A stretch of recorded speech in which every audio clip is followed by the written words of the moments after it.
दोस्तों इस वीडियो में मैं एक्सप्लेन करने जा रही हूँ द ट्रायल सीजन 1 की एपिसोड 8 की कहानी। तो चलिए बिना किसी देरी के शुरू करते हैं द ट्रायल सीजन 1 एपिसोड 8 की एक्सप्लेनेशन। तो कहानी वही ऑफिस से शुरू होती है जहाँ नयनिका और राजीव विशाल से मिलने जाता है।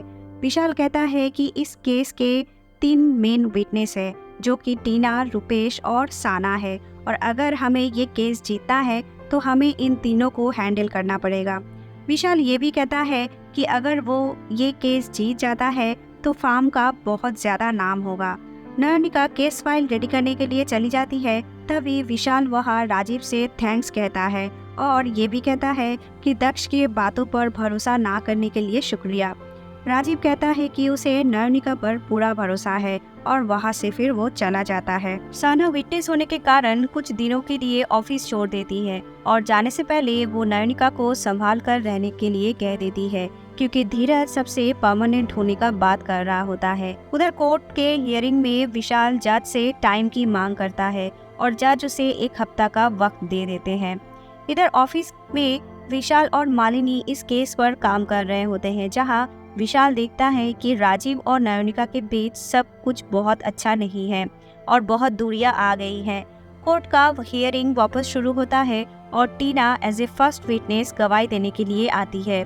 ऑपोजिशन लॉयर के सवाल पूछने पर टीना बताती है कि वो राजीव को जानती है और जोशी जी के साइड से राजीव का पेमेंट हुआ करती थी और राजीव भी उसे पेमेंट देता था और वो लास्ट टाइम राजीव से उसकी जेल जाने से पहले मिला था। विशाल टीना को एज ए प्रोस्टिट्यूट लेडी साबित कर देता है और कहता है कि ये बस पैसों के लिए जोशी के कहने पर काम करती थी और राजीव को बदनाम करने का प्लान उसी का है। उधर घर में राजीव और नयनिका का किसी बात पे झगड़ा हो जाता है।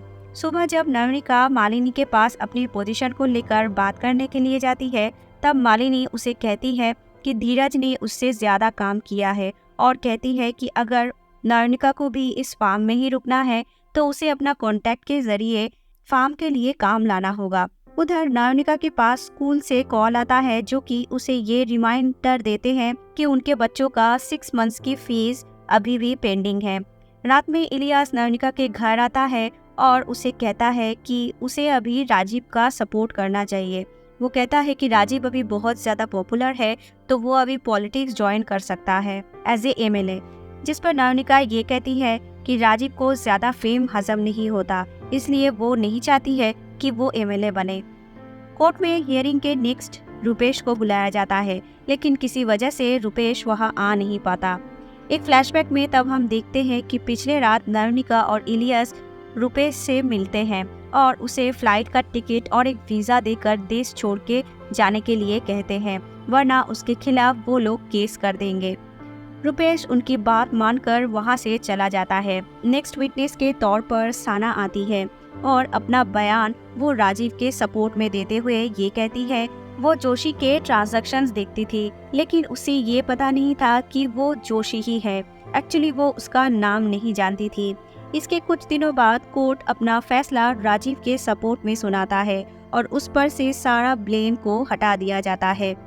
रात में विशाल नयनिका को कॉल करता है जो कि अपनी फैमिली के साथ एंजॉय कर रही थी और ये कहता है उसके बगैर अब ये ऑफिस बहुत खाली सा लगता है।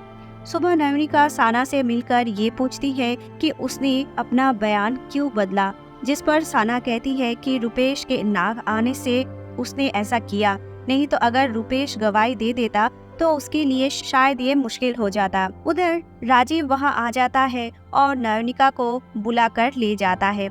जब वो लोग ऑफिस में जा रहे होते हैं तब इलियास ऑफिस से बाहर आता है जो कि विशाल और मालिनी से बात कर रहा होता है। मालिनी नयनिका को अंदर बुलाकर ये कहती है कि इलियास के जितने पॉलिटिकल पार्टीज के लोग हैं वो चाहते हैं हम उसका केसेस हैंडल करें और ये तभी पॉसिबल है अगर नयनिका इस फार्म के साथ काम करे, इसलिए मालिनी उसे ये पोजीशन परमानेंटली दे देती है। उधर धीरज जब ऑफिस छोड़कर जा रहा होता है तभी नयनिका उसे मिलने आती है, जहां धीरज उसे बहुत बुरा भला कहता है।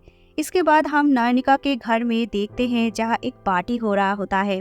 तभी राजीव नयनिका को साइड में बुलाते हैं और ये कहता है कि वो प्रेस के सामने नयनिका से माफी मांगना चाहता है, इसलिए उसने आज एक प्रेस कॉन्फ्रेंस का इंतजाम किया है। पहले तो नयनिका मना करती है, लेकिन बाद में वो मान जाती है।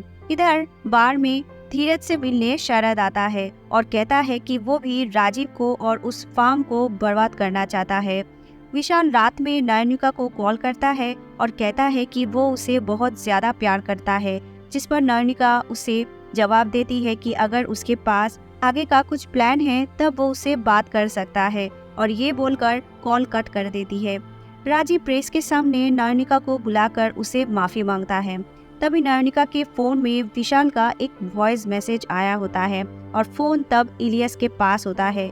वो रिकॉर्डिंग सुनता है जिस पर विशाल ये कहता है कि वो उसे शादी करके उसके साथ रहना चाहता है, क्योंकि उसे पता है कि वो अब राजीव के साथ खुश नहीं है। वो ये भी कहता है कि अगर वो भी ऐसा चाहती है तो वो उसे ये मैसेज देखकर कॉल बैक करे, और अगर वो ऐसा नहीं चाहती तो वो ये मैसेज डिलीट कर दे और ये सब कुछ खत्म कर दे। इलियस ऐसे लॉयल फ्रेंड ऑफ राजीव वो मैसेज नयनिका को बिना बताए डिलीट कर देता है, और इधर राजीव प्रेस में बताता है कि अब वो पॉलिटिक्स ज्वाइन करेगा और अपने लोगों का हेल्प करेगा, जिस पर नयनिका सरप्राइज हो जाती है।